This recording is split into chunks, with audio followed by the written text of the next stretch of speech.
और श्रीनगर अंतर्राष्ट्रीय हवाई अड्डे पर स्पाइस जेट एयरलाइन के ग्राउंड स्टाफ के साथ मारपीट करने का मामला सामने आया है। मारपीट का आरोप सेना के अधिकारी पर लगा है। घटना 26 जुलाई की है, जब ये झगड़ा स्पाइस जेट की फ्लाइट SG 386 की बोर्डिंग से ठीक पहले गेट नंबर 2 पर हुआ।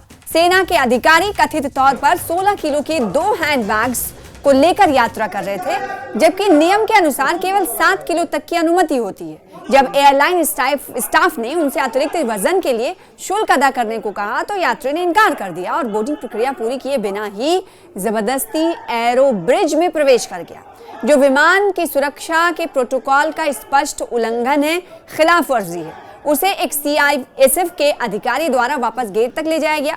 गेट पर यात्री का व्यवहार और भी आक्रामक हो गया, एग्रेसिव हो गया और उसने स्पाइस जेट के 4 ग्राउंड स्टाफ सदस्यों पर शारीरिक हमला कर दिया।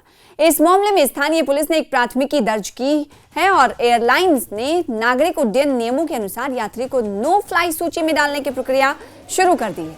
स्पाइस जेट ने नागरिक उड्डयन मंत्रालय को पत्र लिखकर अपने कर्मचारियों पर हुए जानलेवा हमले की जानकारी दी है और यात्री के खिलाफ उचित कार्रवाई का अनुरोध किया है।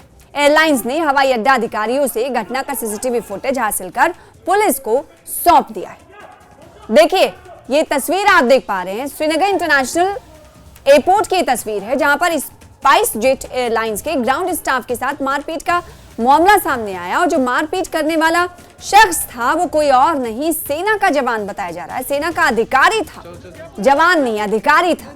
घटना ये पूरी आपको बताएं कि 26 जुलाई की है और कहा जा रहा है कि जो ग्राउंड स्टाफ जिन पर इसने शारीरिक हमला किया, इस अधिकारी ने, सेना के अधिकारी ने, उन्हें चोटें भी आई हैं। जब ये झगड़ा स्पाइस जेट की फ्लाइट SG 386 में हुआ था, उस वक्त बोर्डिंग का वक्त था। बोर्डिंग से ठीक पहले गेट नंबर 2 पर हुआ। सेना के अधिकारी कथित तौर पर आपको बताएं कि एक्चुअली वो ले जाना चाहते थे ज्यादा सामान। यहां से शुरू हुई झगड़े की प्रक्रिया।